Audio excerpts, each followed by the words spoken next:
un gusto, hermanos, pero también es una gran responsabilidad estar aquí y tener la oportunidad de compartir la palabra del Señor.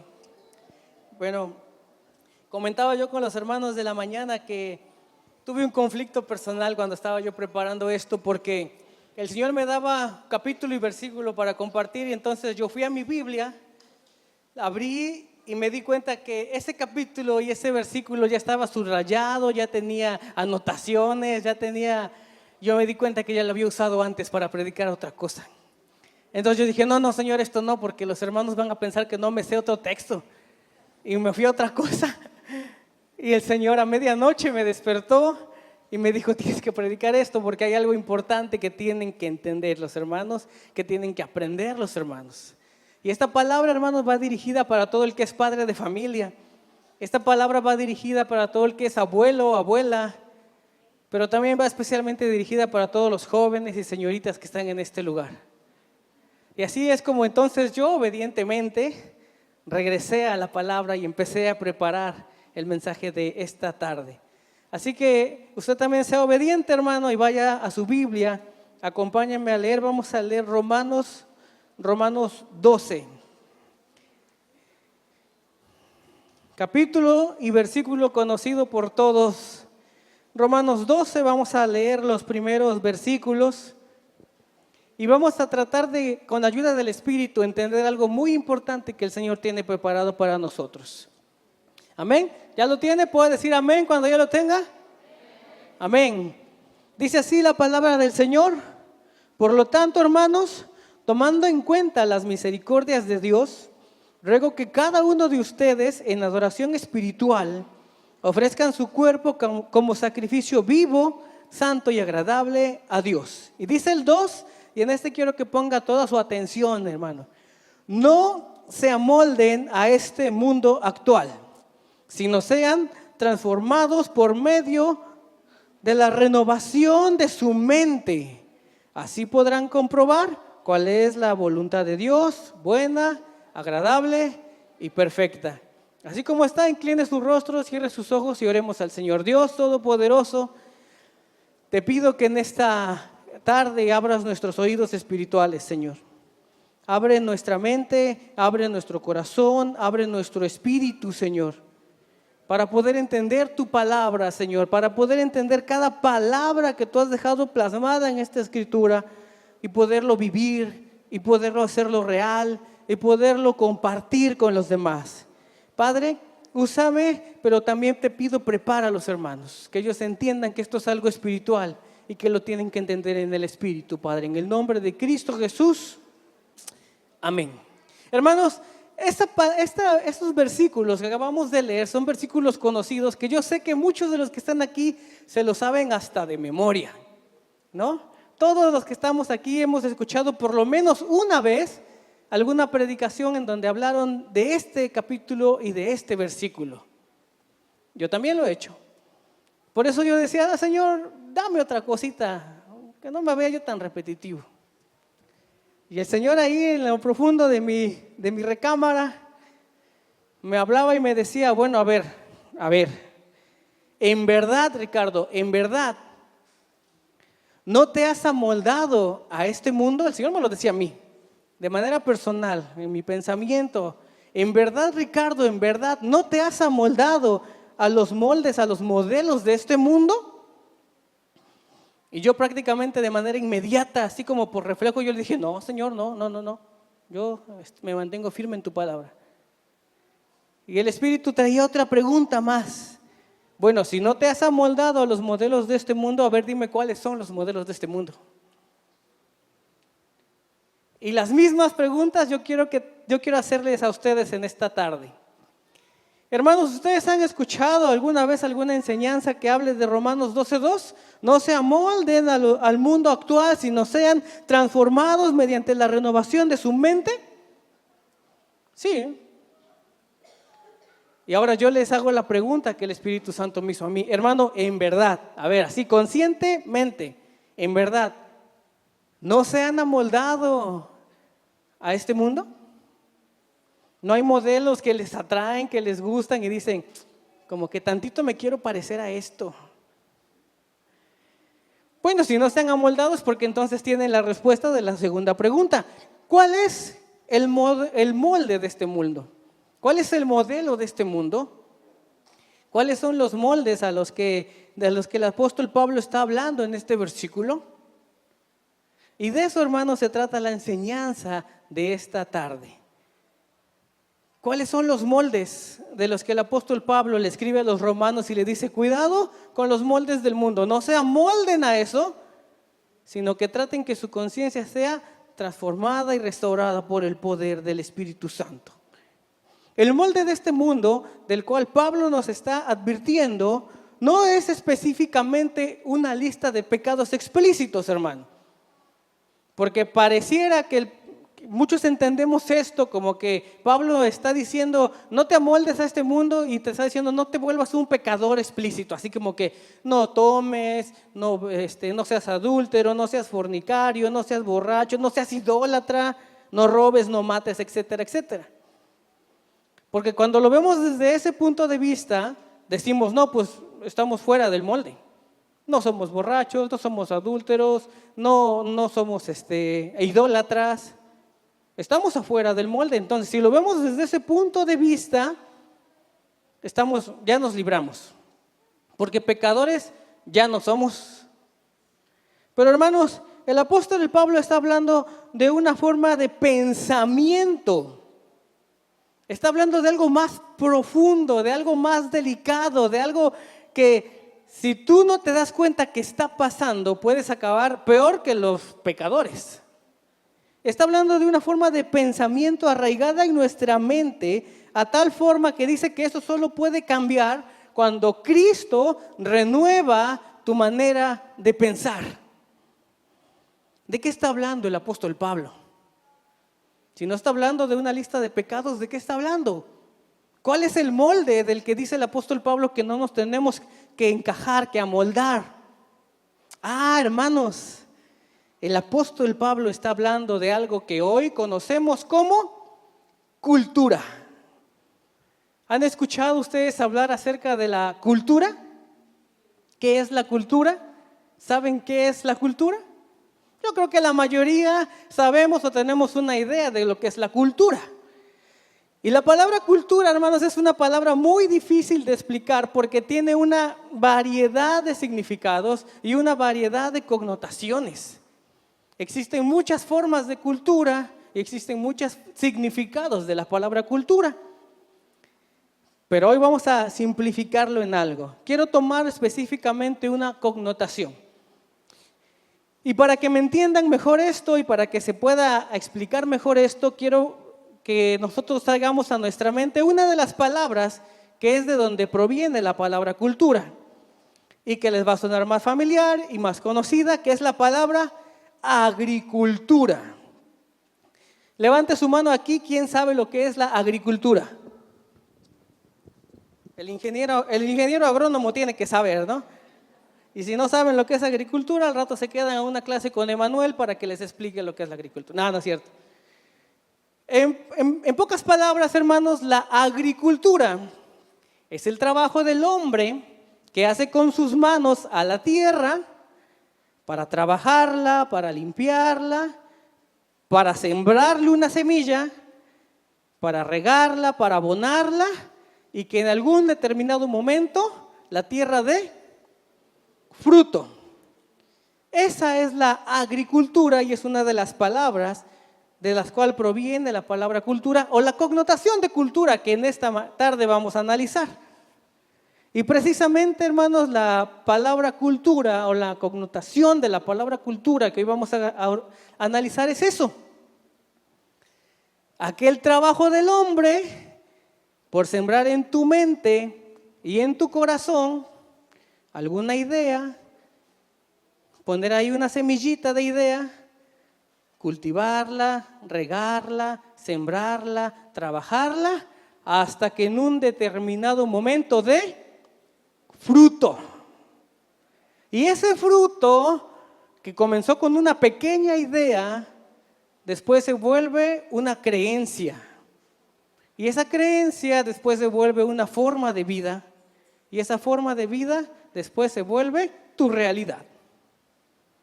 Eso es de lo que el apóstol Pablo está hablando. Cuídense de los moldes de este mundo. Cuídense de la cultura de este mundo. Hay una frase, hermano, que a mí me gustó mucho cuando la leí, es de un politólogo, un escritor que se llama Agustín Laje. Les recomiendo, no es cristiano, pero tiene un punto de vista muy intelectual en cuanto a estas ideas del mundo. Agustín Laje escribe en uno de sus libros una frase que me encantó, que dice: la cultura es poder, y el poder más efectivo es aquel que no se nota. Escuche esto, hermano, la cultura es poder, y el poder más efectivo es aquel que no se nota, que nadie se da cuenta que está siendo dominado por otra persona, que nadie se da cuenta que está siendo manipulado por otra persona. ¡Wow! ¡Qué poder tan increíble! Que alguien haga algo que yo quiero sin que se dé cuenta que yo soy el que lo está manipulando. Y ese poder, hermano, lo tiene la cultura. Y Agustín también pone un ejemplo que me gusta y que lo quiero dar. Él pone el ejemplo de, supongamos que en este momento llega un grupo armado aquí a Fortín de las Flores, un convoy del ejército con órdenes supremas de que está prohibido predicar el evangelio y está prohibido leer la Biblia, y entran a todas las casas y decomisan las Biblias y amenazan a todos de que el que lo vean predicando o el que lo vean leyendo una Biblia va a ir a la cárcel o lo van a matar. Es un ejército. Eso es un poder, ¿qué?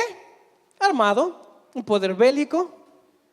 Está ejerciendo sobre nosotros una presión, pero nosotros nos estamos dando cuenta. Tenemos el entendimiento de que alguien nos está presionando para no hacer lo que queremos hacer, que es compartir la palabra de Dios, leer la Biblia y vivir una vida cristiana. Ese es un tipo de poder, hermano. Es un poder bélico, un poder armado. Y también existe el otro caso. Supongamos que ahora nos llega un ejército. Si nos llega un comité de organizaciones unidas con un montón de dinero, con maletines llenos de dinero, y le dice: todo aquel que esté dispuesto a negar su fe, a entregar sus Biblias, a no volver a compartir nada de la palabra de Dios, a no volver a hablar de Cristo, se le va a dar $1,000,000 y va a poder disponer de él para lo que quiera, en el momento en el que quiera. Ese es otro poder, el poder económico. Y todos los que se vuelvan anticristianos les vamos a dar una cuenta en el banco con fondos ilimitados. El único requisito es que no vuelvan a tocar jamás y nunca el nombre del Señor Jesús, y que ni se les vaya a ocurrir leer la Biblia. Ese es otro poder, hermano, el poder económico. Pero también en estos dos poderes nosotros nos estamos dando cuenta y vamos a ser siempre conscientes que alguien nos está obligando, que alguien nos está sometiendo a hacer algo que no queremos. Pero existe este tercer poder, hermano. Este tercer poder que se llama cultura, el cual entra a tu mente y a tu corazón de una forma sutil, cambia tu pensamiento, cambia tu razonamiento, te germina nuevas ideas, y ahora tú haces lo que otros quieren que hagas y ni siquiera te has dado cuenta que estás siendo sometido por un poder globalista que te quiere gobernar y manipular, hermano. Eso no es efectivo, ese poder. Eso no es efectivo, hermanos. Hermanos, redes sociales, la música, las películas, las series, las escuelas, las universidades están siendo rediseñadas para afectar de una forma sutil, pero muy efectiva, el pensamiento crítico de las personas. están siendo diseñadas y manipuladas para cambiar todas y cada una de las definiciones que tú antes conocías como verdad. Son lo que se conoce como aparatos culturales. El mundo está siendo lleno de una cultura anticristiana, hermanos. Anticristiana en todas partes, en todos los medios y en todos los lugares. Por eso Pablo enfatiza y dice, no se amolden al mundo actual. Porque Pablo sabía a través del Espíritu Santo lo que sería el mundo actual. Una serie de creencias y cultura que está siendo manipulada, escuchen esto, para redefinir cada concepto de verdad. Las universidades están siendo rediseñadas, hermanos, para que toda su matrícula educativa sea usada para que en algún momento el joven entienda que lo mejor que puede vivir es en el ateísmo. Que el cristianismo es una religión opresora que no sirve para nada más que para oprimir y quitarte tu libertad y quitarte tu pensamiento y quitarte tu opinión. Para eso están diseñadas las universidades, las matrículas educativas, para que cuando tú termines una carrera universitaria salgas bien preparado, pero dudando de Dios. ¿Sí, hermano? Y dijeran por ahí, hay estudios que lo prueban. Por amor al tiempo no traje toda la serie de estadísticas que estuve revisando, hermanos, pero realmente es increíble y súper peligroso lo que está pasando. El mundo actual está lleno de cultura anticristiana que está afectando a todas las generaciones. Está afectando a los niños, está afectando a los jóvenes, está afectando a los adultos, hermanos. No es un problema de jóvenes y adolescentes rebeldes que no quieren hacerle caso a sus padres. Ellos son en los que más se refleja el daño, pero realmente el problema es en todos. Esta cultura anticristiana está invadiendo todos los frentes y todas las áreas de la vida, de todas las edades, hermanos. Bueno, ellos intentan, entre toda su ideología, creer que pueden redefinir el significado de cada palabra y así hacer que cada joven, que cada señorita y cada niño piensen diferente a lo que anteriormente se pensaba o tengan una verdad diferente a la que anteriormente se tenía. Existen una serie de ejemplos que yo me podría pasar aquí toda la tarde dándolos de cuáles son las verdades que están siendo redefinidas por este ámbito cultural anticristiano. Pero hoy solamente vamos a tratar dos que yo considero que son las que más le están pegando tanto a la sociedad secular como a la iglesia cristiana. Dos conceptos de verdad que el mundo cambió por completo su significado y lo está adoctrinando a cada niño, a cada joven que está viendo televisión, que está conectado a internet, que está viendo algún tipo de serie, algún tipo de programa, que está conectado a algún medio. Y son las dos más polémicas, pero también son las dos más importantes, hermano. Vamos a comenzar. Primera verdad, que el mundo ha cambiado su connotación, su significado y todo lo que nosotros creíamos y entendíamos. Una de las más importantes es la identidad. Hermanos, tenemos un problema grave de identidad en los jóvenes. Sobre todo en los jovencitos de secundaria. Las secundarias son un foco rojo para los problemas de identidad. Este problema trae muchas consecuencias, entre esas el suicidio. Los jóvenes pierden su identidad y llegan al suicidio por falta de identidad. Pierden su identidad y tienen una serie de transformaciones mentales, trastornos mentales que los afectan muy gravemente. Pero bueno, vamos, ¿qué es la identidad o cómo se define la identidad según las verdades conocidas? Bueno, hay dos formas de entender la identidad según dos verdades. Una, que es la que nos interesa aquí en el grupo, en nuestra iglesia, que es pues la verdad bíblica. La identidad basada en la verdad bíblica, bueno, lo encontramos en Génesis. Nuestra identidad viene de Dios. Dice Génesis 1:27, y Dios creó al ser humano a su imagen. Y lo creó a imagen de Dios. Hombre y mujer los creó. Eso, hermanos, es una verdad bíblica que se sustenta con la palabra de Dios, que tiene un respaldo bíblico, que tiene un contexto bíblico y que tú lo puedes enseñar sin problema a tus hijos. Esa es la verdad bíblica de lo que es la identidad. Nuestra identidad proviene de Dios. Dios nos hizo a su imagen y a su semejanza y por lo tanto tenemos que vivir como Dios nos enseñó y como Dios nos creó. Él dice que creó hombres y mujeres. Se acabó. Ahí acaba el versículo. Esa es la identidad según la verdad bíblica. Pero hay otra verdad. Hay una verdad científica, una verdad biológica, hermanos. Y también esa es una verdad sustentable. Lo sustenta la ciencia, lo sustenta la biología. Y dice esa verdad dice, nuestra identidad viene de...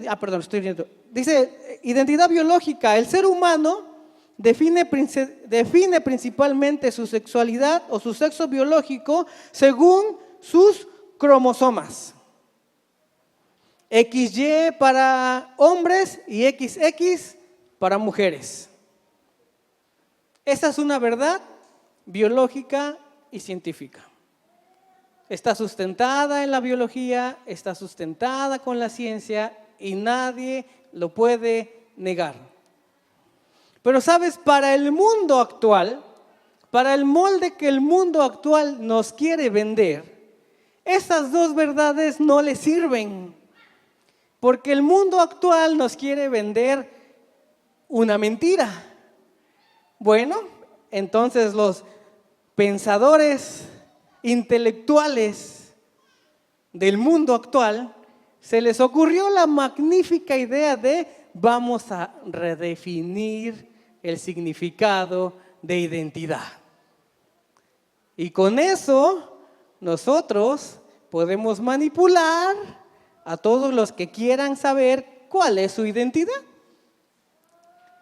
Y entonces ellos empezaron a inventar una sarta de mentiras, una sarta de falacias, pero yo lo resumí a 3 ideas básicas que es en donde se basa toda su ideología. ¿Cómo define la identidad el mundo actual? Esta es la definición de identidad del mundo actual. Y dice así: la identidad del hombre se rige según sus deseos. Y obviamente sus deseos sexuales. La identidad del hombre se rige según sus deseos y específicamente sus deseos sexuales. 1. 2.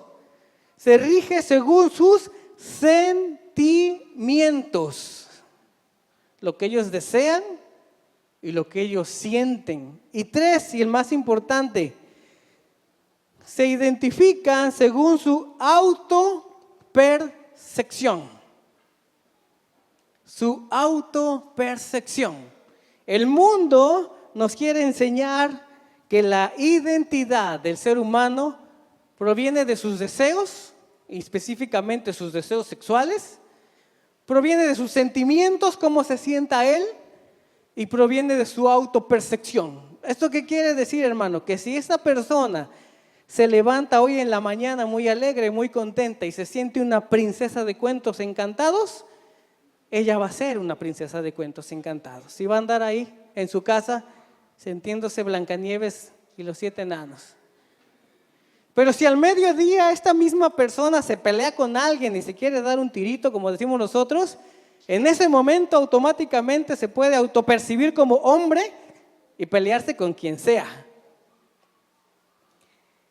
Pero si en la noche su apetito sexual impuro le dan ganas de tener relaciones sexuales con alguien de su mismo sexo, entonces se siente una mujer, o si es mujer se siente hombre. Así de variada es la autopercepción, así de variada es la ideología. Y esto, hermano, esta idea que tú dices, Ricardo, eso es descabellado, por Dios, ¿quién va a creer eso?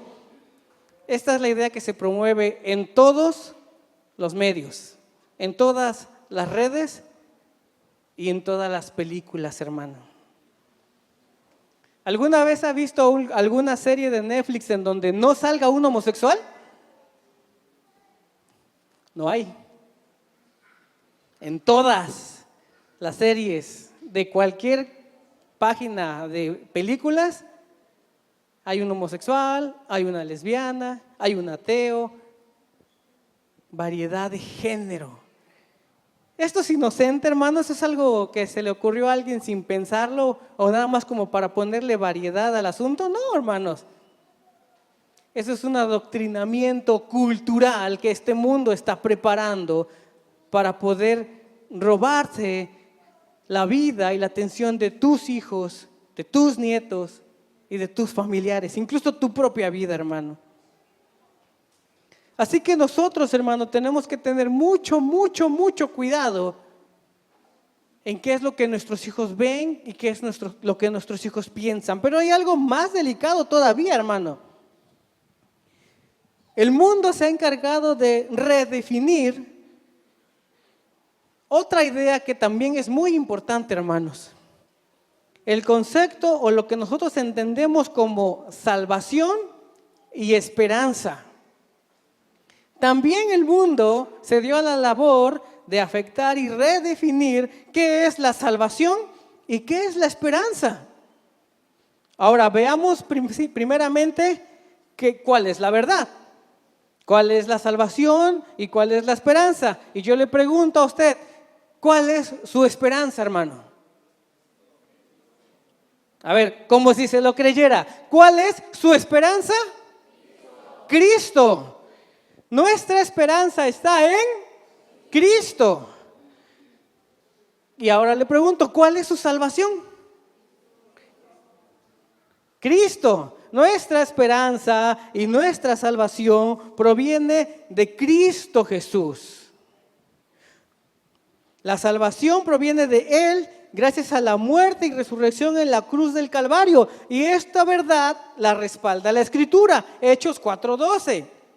De hecho, en ningún otro hay salvación, porque no hay bajo el cielo otro nombre dado a los hombres mediante el cual podamos ser salvos. No hay salvación en nadie más. Esa es una verdad espiritual que nosotros tenemos que tener en nuestra mente y en nuestro corazón bien presentes. Pero, ¿qué es lo que el mundo actual está enseñándole a nuestros hijos? ¿Quieres saber qué es lo que el mundo actual está enseñando a sus hijos? También está interesante.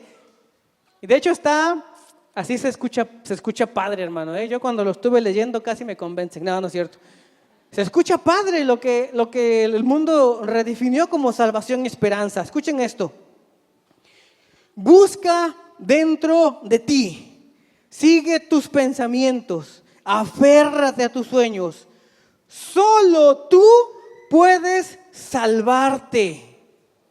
Levántate y lucha por alcanzar tus objetivos. Si alguien se pone en tu camino, quítalo. Ese es el pensamiento. Esa es la redefinición de salvación. Cada película, cada serie tiene un mensaje similar a esto. Lucha por tus sueños. Esfuérzate. Busca dentro de ti. Ahí está la verdad. La verdad está en tu corazón.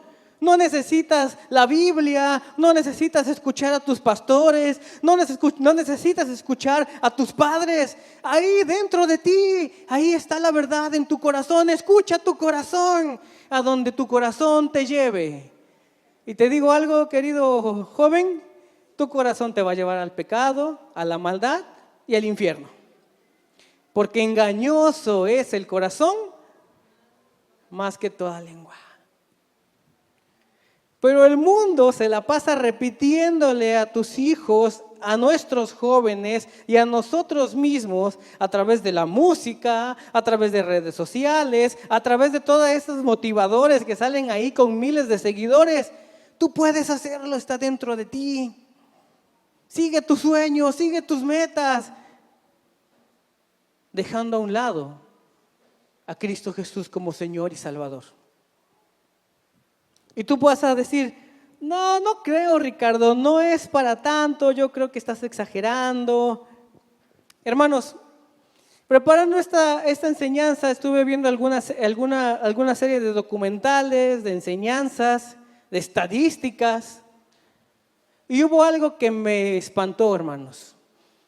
Esta generación es la generación que más cristianos ha perdido. ¿Qué quiere decir esto? Que hoy en día hay familias completas que ya no buscan para nada del Señor. Hay cientos y cientos de jóvenes que se volvieron ateos, pero que venían de hogares cristianos. ¿Qué quiere decir esto? Que sus abuelos fueron buenos cristianos. Sus padres fueron cristianos. Y ellos no quieren nada con el Evangelio. Nada con el Evangelio. Y tú dices, bueno, pero ¿por qué? ¿En qué momento se perdieron? ¿En qué momento perdieron la brújula? Es que esta generación ha venido sufriendo un adoctrinamiento cultural desde hace años. Un adoctrinamiento cultural que ha entrado en su mente y en sus corazones. Y hoy no quieren saber nada de Dios, porque la cultura, el molde de este mundo los ha atrapado. Han quedado presos en el molde del mundo actual y no van a poder salir, según lo que Pablo nos enseña, hasta que su mente sea renovada por el poder del Espíritu Santo. Y tú puedes decir, bueno, la verdad es que yo no creo que eso me pase a mí, en mi casa no es así. Bueno, ahí te va la otra estadística. Esta también está espantosa, hermanos.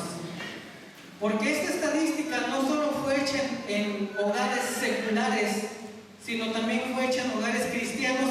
¿Y qué crees? Los números no variaron. Lo que se esperaba que fuera una variante de entre hogares seculares y hogares cristianos, se llevaron la gran sorpresa los que realizaron la estadística, que no varió en nada. Los mismos resultados.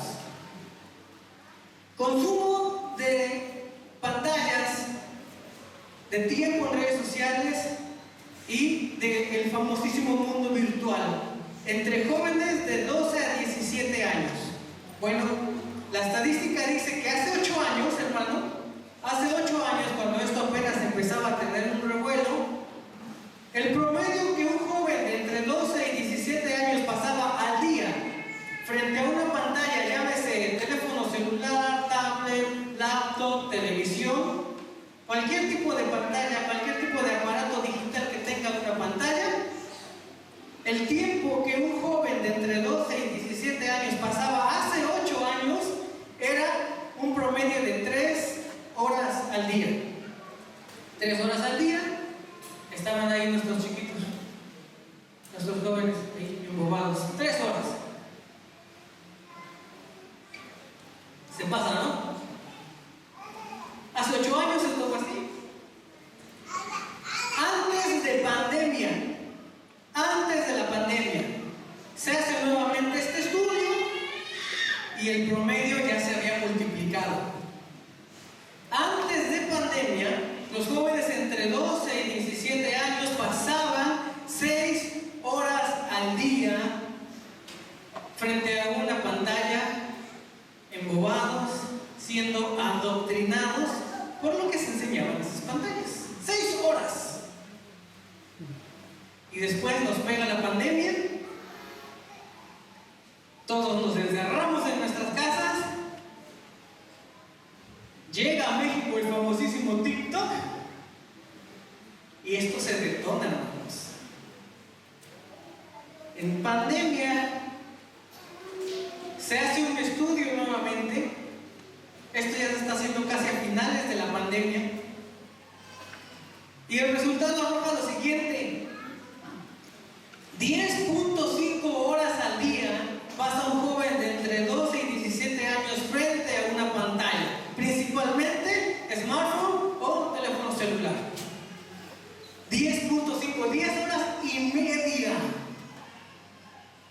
Y lo espantoso, hermano, es que no varía el resultado en hogares cristianos. Lo hicieron separado porque pensaron, bueno, los cristianos van a hacer otra cosa. Vamos a ver cuánto tiempo pasan los cristianos y cuánto tiempo pasan los no cristianos. Ambas familias arrojaron el mismo resultado: 10.5 horas al día metido en una pantalla. Principalmente, ya esta ya es específica, principalmente smartphone, teléfonos celulares.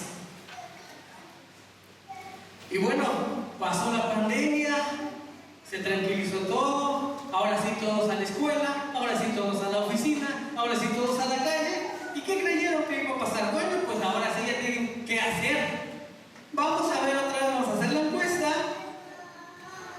y vamos a ver cómo va a reducir este consumo. ¿Cuál fue la grave sorpresa, hermanos?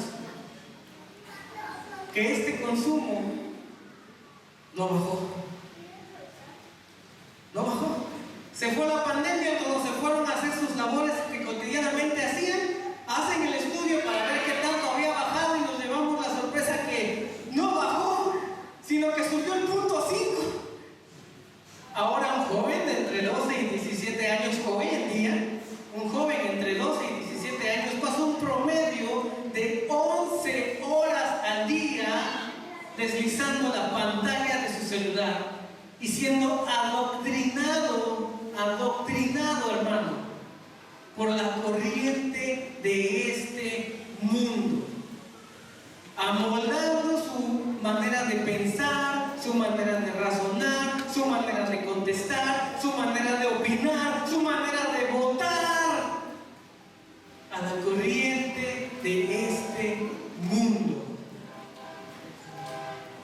11 horas. Hermano, imagínense, ahora pongamos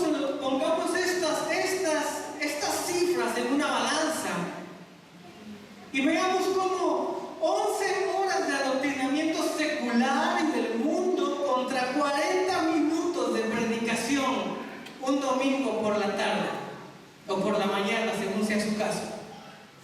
40 minutos de predicación, 30 minutos de alabanza y ya. De este lado de la balanza, todo lo espiritual. Y de este lado de la balanza tenemos 11 horas de adoctrinamiento secular. ¿Se dan cuenta de lo que está pasando en nuestra generación? Y ahora este no es un problema de jóvenes, de niños, de gente sin qué hacer. Esto es un problema general. Esto es un problema que le está pegando a jóvenes, a niños, a adultos, a hombres, a mujeres. No hay diversidad, hermano. Y luego nosotros nos preguntamos: ¿qué pasa con mi hijo, Señor? ¿Por qué no cambia? ¿Por qué no madura? ¿Por qué no se convierte al Evangelio? Pues porque los 40 minutos de predicación que se chuta el domingo se vuelven nada delante de 11 horas de adoctrinamiento secular. Y tú dices en tu propia vida: Señor, ¿por qué yo no he podido cambiar? Señor, ¿por qué yo no he podido salir de este problema, de este vicio, de estos malos hábitos que tengo? ¿Por qué yo no he podido mejorar mi vida, Señor? ¿Por qué yo no he experimentado el reino que tanto nos predica el pastor Jorge? Señor, ¿por qué el reino no viene a mi vida? ¿Por qué tú quieres entender el reino con 40 minutos de enseñanza? Y estás dejando que el mundo te adoctrine con 11 horas al día.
consejos para ustedes. Y aquí empieza la predicación, hermanos. Era introducción. Punto número 1. No es cierto. Punto número 1, hermano. ¿Cómo podemos equiparnos para poder luchar contra estos moldes culturales? ¿Cómo podemos equiparnos para poder luchar contra estos moldes culturales? Punto número 1, y apúntalo, hermano. Esto sí quiero que lo apuntes. Apúntalo en tu teléfono, si no tienes que escribir. Apúntalo en tu Biblia, ahí en la parte de atrás. Apúntalo en tu libreta. Apúntalo, hermano. Lo más importante, lo primero que tienes que hacer es leer la Biblia. Leer la Biblia. Primeramente tú solo, de manera personal, ponerte a leer y analizar capítulos, versículos de la enseñanza, pero también de forma familiar. Lean la Biblia, hermanos, lean la Biblia, lean la Biblia. Llévense de la palabra. Escuchen esto. Solo en las Escrituras, que son la verdadera palabra de Dios, encontraremos la cosmovisión correcta para ver el mundo y para conocer a Dios. Esto es importante. Solo en la Biblia, hermanos, solo en la palabra de Dios podemos encontrar la cosmovisión correcta para conocer lo que está pasando realmente en el mundo, pero también para conocer al Dios verdadero. ¿Y qué es la cosmovisión, Ricardo? ¿A qué te refieres con eso? La cosmovisión son aquellos lentes que vas a usar como un filtro para poder ver las cosas como Dios las ve. De hecho, la intención del mundo precisamente es eso: cambiar tu cosmovisión de las cosas. Una cosmovisión espiritual por una cosmovisión secular. Pero es importante que tú acudas a la palabra de Dios, que tú veas la palabra de Dios, y porque solo en esa palabra, solo en la palabra de Dios, que es verdad, ahí encontrarás la cosmovisión correcta. No la que el mundo te ofrece, no la que te predica en redes sociales, no la que te enseña el motivador de redes sociales, no la que viene en la música, la que viene en la palabra. Una cosmovisión verdaderamente espiritual. Y con esa cosmovisión tú podrás conocer el mundo y darte cuenta de qué es el mundo, cómo está el mundo, qué está enseñando el mundo. Pero también esa misma cosmovisión espiritual te va a enseñar cómo conocer al Dios verdadero. Hermanos, hay dos verdades importantísimas que la palabra enseña. La palabra de Dios define espiritualmente lo que es la verdad. Y conocerán la verdad, y la verdad los hará libres. ¿Quieres saber la verdad, hermano? Vea la palabra. Aquí en la palabra está la verdad.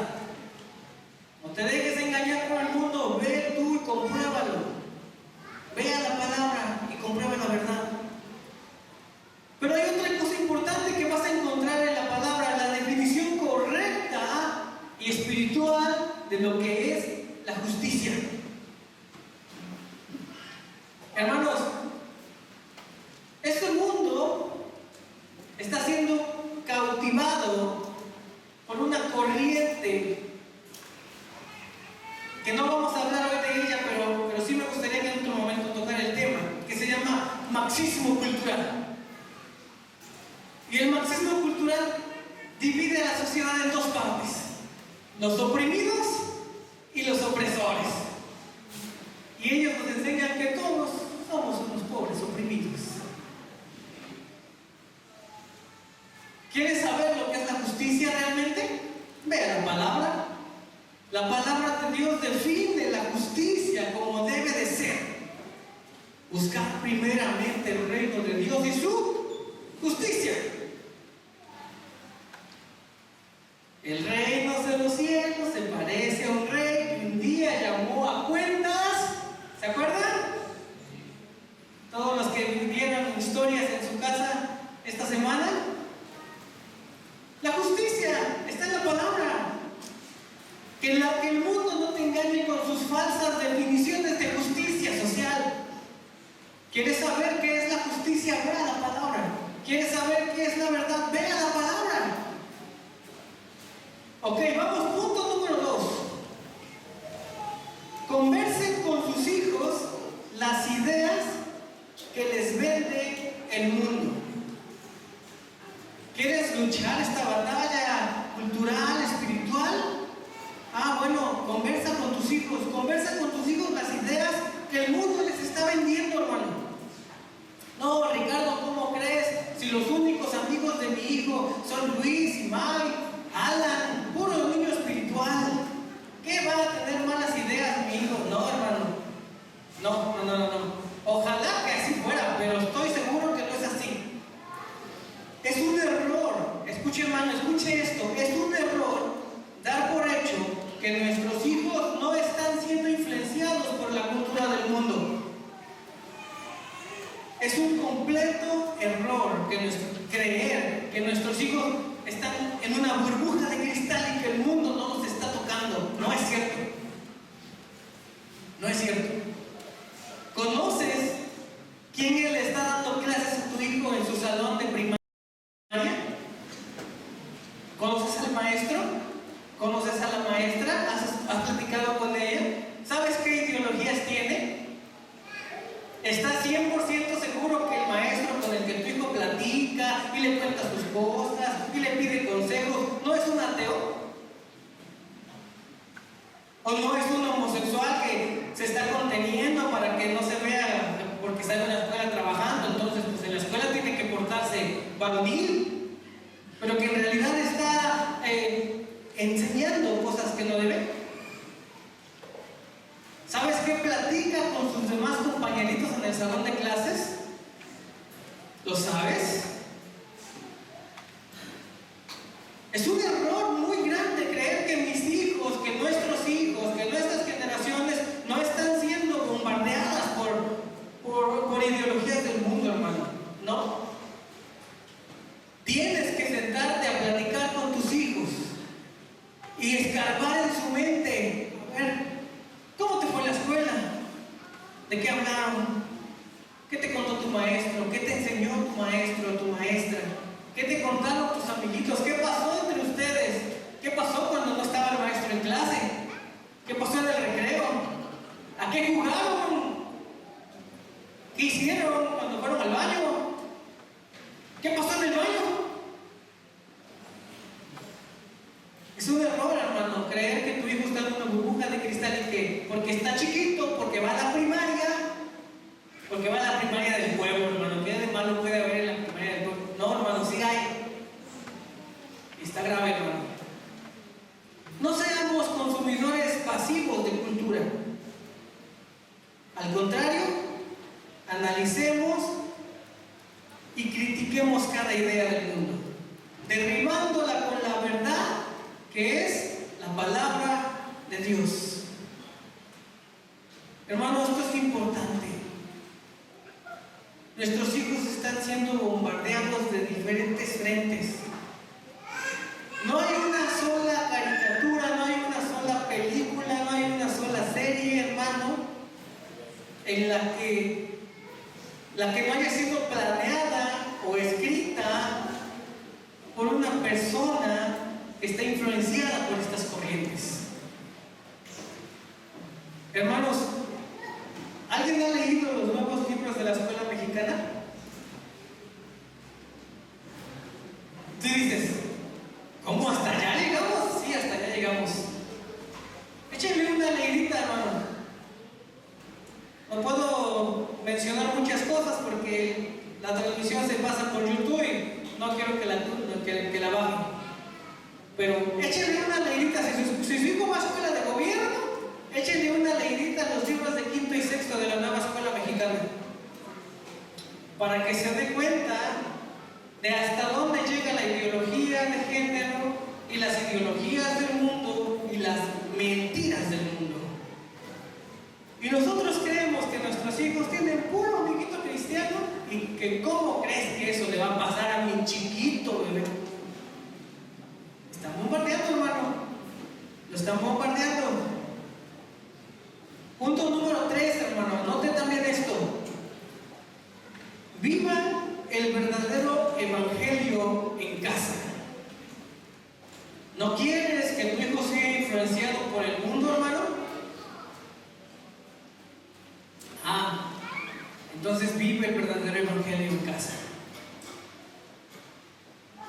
Cuando tus hijos vean en ti un cristiano de reino, con fundamentos bien puestos, con verdades bien establecidas, ellos van a saber la diferencia entre la verdad y la mentira. Busquemos siempre reflejar a Cristo en lo que hacemos, en cómo tratamos a las demás personas, en cómo hablamos de las demás personas, hermano. Imagínese, usted llega a su casa y le dice: ¿sabes qué, chamaco? Ya Ricardo nos regañó que te pasas todo el día en el celular. Trae para acá, te lo quito. Ya no vas a poder ver el celular todo el día. Y berrinche, ¿no? 30 minutos después se le va a pasar el berrinche y ahora ya no va a ver el celular. Ahora, ¿a quién crees que va a ver? Te va a ver a ti, hermano. Te va a ver a ti. Te va a ver cómo te portas. Te va a ver qué haces, cómo reaccionas, cómo hablas, de quién hablas, qué hablas. Y si tu hijo se da cuenta de que lo que veía en el celular y lo que ve en su casa es lo mismo, va a decir: papá, regrésame el teléfono. Me gusta ver más pelearse aquí a alguien que no conozco que verte pelear a ti y a mi mamá en la casa. Me gusta más escuchar chismes de la farándula que escuchar chismes de los hermanos. Mejor regrésame mi teléfono. ¿Entienden esto, hermano? No es algo de que, bueno, a ver, los teléfonos son malos, te los quito, trae, ya, va. Ahí no para todo, de eso no se trata la enseñanza, sino se trata de trabajar en las mentes, en los corazones y en la vida espiritual de nuestros hijos. De eso se trata este asunto, hermano. No se trata de que, bueno, pues entonces a partir de hoy ya no voy a pagar el internet, mejor para mí me ahorro una lana, ya no voy a pagar el Netflix, ya no voy a pagar el Disney, y ahora sí, vámonos a la era de piedra todos. ¿Y qué va a ver? Si ya no va a ver el teléfono, tu hijo va a tener que poner su atención en otra cosa. ¿En qué? Te va a ver a ti, hermano. ¿Qué le vas a enseñar tú? ¿Le vas a enseñar la palabra? ¿Te va a ver orando? ¿Te va a ver predicando? ¿Te va a ver compartiendo? ¿Te va a ver ministrándose unos a otros? ¿Va a ver que tú aconsejas y oras por los hermanos? ¿O va a ver que pues mucho reino aquí en mi casa no se vive? Yo digo que más es religión. Cuidado, hermanos, porque lo que tu hijo ve en tu casa, sobre todo los que tenemos hijos pequeños, es la idea que a ellos se les va a quedar grabada del evangelio, hermanos. Y no te espantes que cuando llegue a la universidad, después de tener un testimonio triste de una vida religiosa mediocre, y llega a la universidad y un maestro bien preparado, con mucho porte, de traje, con un montón de títulos, le dice: la religión no existe, Cristo nos salva. Lo mejor es que tú busques en el interior de tu mente, en tu corazón, la verdad, que eres tú mismo. Y tu hijo diga: bueno, pues a lo mejor tiene razón, porque mis papás iban al templo y siempre se la pasaban peleando. O a lo mejor tiene razón, porque mis papás iban al templo y se la pasaban criticando a otros hermanos todo el tiempo. Bueno, le voy a creer a este. ¿Se dan cuenta de eso, hermano? Ese es el molde. Ese es el molde. Punto número 4, hermano. Oren con fervor. Oren, hermanos. Oren. No podemos luchar contra 11 horas de adoctrinamiento de nuestros hijos en los medios electrónicos con una simple oración de domingo. bendice mi semana y todo mi trabajo en el nombre de Jesús, amén. Y vámonos. Imagínate, si tu oración por tus hijos la haces los domingos para toda la semana, y el mundo todos los días está horas y horas y horas y horas y horas enseñándole otra cosa. ¿Quién crees que va a ganar esa batalla espiritual? Pues el mundo, hermano. El mundo es el que va a ganar esa batalla espiritual.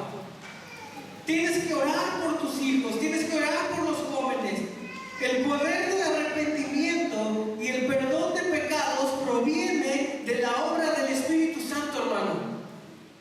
No se trata de una serie de prohibiciones, ni una serie de argumentos, ni que tú convenzas a tu hijo que tiene que venir a la iglesia. No se trata de eso. Eso es útil, sí, sirve, sí. Pero al final quien va a convencerlo y quien lo va a quebrantar y quien lo va a hacer nacer de nuevo es el poder del Espíritu Santo. Y eso solo se logra con oración. Ora por tus hijos. Ora por los jóvenes de esta iglesia, hermano. Ora por cada joven, por cada señorita, por cada niño que hay en esta congregación. Ora por tus familiares, ora por todos, hermano.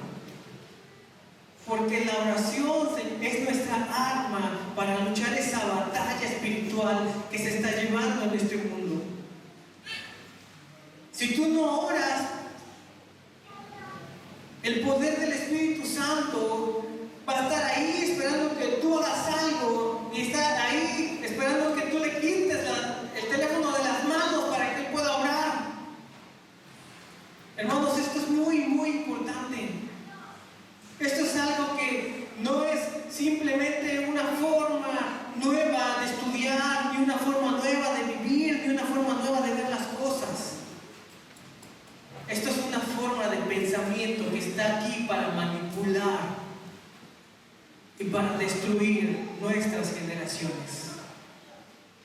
Y nosotros tenemos la responsabilidad de luchar por nuestros niños y por nuestros jóvenes, para que el molde de este mundo no entre a ellos y ellos no crezcan creyendo que los moldes del mundo son lo verdadero y son lo real. Póngase de pie, hermano. Póngase sobre sus pies. Quiero acabar con esto, hermanos. En Mateo 10 nos narra la historia de cuando Jesús manda a predicar a sus discípulos.